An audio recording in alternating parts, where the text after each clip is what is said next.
The state of my economy, by my economy, I mean the economy of my country, but you get the gist, I hope. So, yeah, my economy isn't very good. Like, it hasn't been good for like 2 3 years whatsoever. So, like, around 10 years ago, it was like 100, not even 180, maybe 90 bucks per dollar. So, conversion rate, I will convert it to USD. So 90 90 bucks per dollar USD. And in 2020, well, not 2020 but 2021, the price per dollar climbed up to 155 bucks per USD, and this was a low for 2021. In 2 years, the price per dollar doubled. So the value of our currency dropped by half in 2 years. Just 2 years. Like, even if you go further back to 20 years, the price per dollar was 60 bucks per dollar per USD, and it slowly climbed up to 150 over the course of 20 years. So it slowly doubled over the course of 20 years. But previous government just wasn't up to the task of maintaining a very debt ridden country's economy. And so, in a mere 2 years, right after the pandemic ended, because in the pandemic, bucks per dollar, well, it had dropped and was mostly stable. But then, after that ended, the bucks per dollar climbed up immensely, and the situation was so bad that flour had to be, well, sold for free. Like, the government had to step in so that flour, basic essential here, could be sold, could be provided to people so they can live. Because here where I live, flour is very important. The price of sugar was insane. Another essential, the price of sugar was like 200 bucks per kilo, and it is, remember, 200 bucks is like $1. So if you are from another country like America and you came here and you somehow still had an income in dollars, well, you're made bank, you're making bank. But if you live here and your average, well, minimum wage really doesn't matter. It doesn't have any meaning here, because as far as my research shows, the minimum wage per hour is like 44 bucks. But most people don't work in other companies, have work less secure jobs. There are no real mega corporations or even corporations to speak of that are based here, because most of they are corporations. Most of what is here is foreign companies, like your Nestle's, your Lay's, your whatever. Mind you, these companies that I've spoken of, Nestle, Lay's, I can only assume they make their product here in my country, because imported products have incredible prices. Like, one pack of Trident gum is worth 300 bucks. Well, the conversion rate may make your opinion change, because the conversion is like a bit over $1. But remember, I'm talking from an inside perspective since I live here. And here, one pack of Trident gum costs 300 bucks. And, well, 100 bucks isn't that much if you think about it. Well, here isn't that valuable, because you can't really get anything much more than a few packets of chips. and it's not even a few packets, maybe one packet, maybe two packets of Lay's chips at most, maybe a few candies, maybe a few gums. That's it. Like, you can't get shit for $100. Like, if you convert it to $100, $100 you can get a day's meal of it. For $100 of my currency, you can't even get one bag of chips. you, you can't even live off $100 for a day. You can't do shit for $100 in where I live. But again, if you convert it to a dollar, an equivalent amount of, well, not converting it, but in terms of dollars, $100 you can do fair sum with it. Like, if you had to live off $100, you could maybe live 2 days off $100, maybe one day.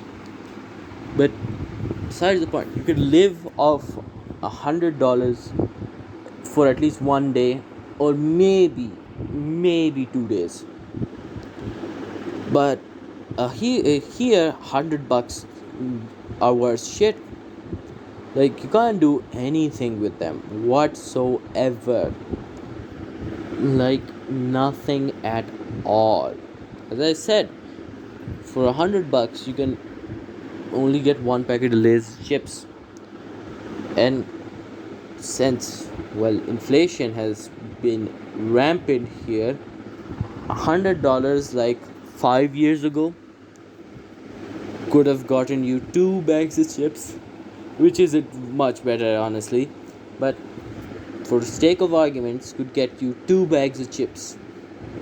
Now, in maybe 5 years, not even 5 years, maybe 2-3 years at most, you can't even get 2 bags of chips for $100.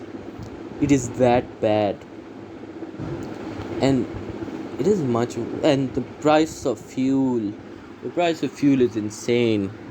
Like, I'm going to use a conversion, but 1 liter of fuel costs $1, which is fair if you're from outside. But remember, $1 costs 250, $280 here, and that's a lot to pay for 1 liter of fuel. And this is a new problem. It has been a problem for like 2-3 years. As I said, these past 4 to 5 years haven't been nice at all. Like, our country is drowning in debt and has been drowning in debt for several years because of severe mismanagement. Like, we spent hundreds of thousands of millions of bucks on atomic bombs, which could be used for many more productive reasons. Like, it is such a waste. Our government consistently, in the past few years, is consistently to face scandal after scandal and has failed to keep up the economy consistently. Like, the government before this government was led by a former cricket sports captain, captain, and now and the government before that ended with the Panama Papers, if any one of you remembers that. And this government, the government before this one, ended because, well, during that government, the price of $1 had doubled. So the value of our currency had fallen by half. And remember, the value of the dollar itself was falling during that time. So our currency had dropped much more than half. The value, as my estimate goes, is more like 70%, 60% of the value of our currency had fallen, assuming that the value of $1 has fallen by 20%. which is a big assumption over the course of 2 years. But the value of our currency had fallen by half, not adjusting for inflation, which is insane because considering that worldwide inflation was a very big problem during this time period, value of our currency had consistently fallen by half. It is fucking insane the amount of mismanagement. And remember, this government had very was beloved by the people who made it, who had got it there. Well, the common people, quote unquote. And well, the mismanagement ended up with a vote of no confidence, which collapsed the government.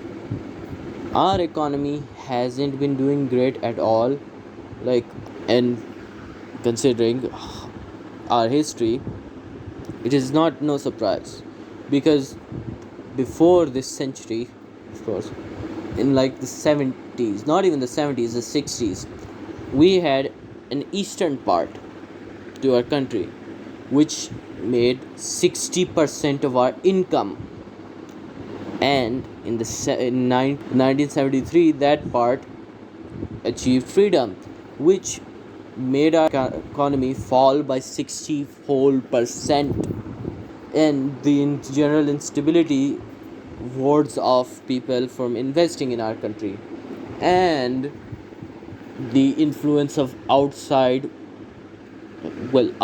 companies like Nestle and Lay's, more like Pepsi Co, has is intense. They have a fucking death grip on this country, and big companies aren't really coming from here because of obvious reasons. Nobody wants to invest in a country whose currency has dropped by 50 whole percent over the course of 2 years, and it's just not a good future. If not good for the foreseeable future. That's all about. That's about all what I had to say. That's about it.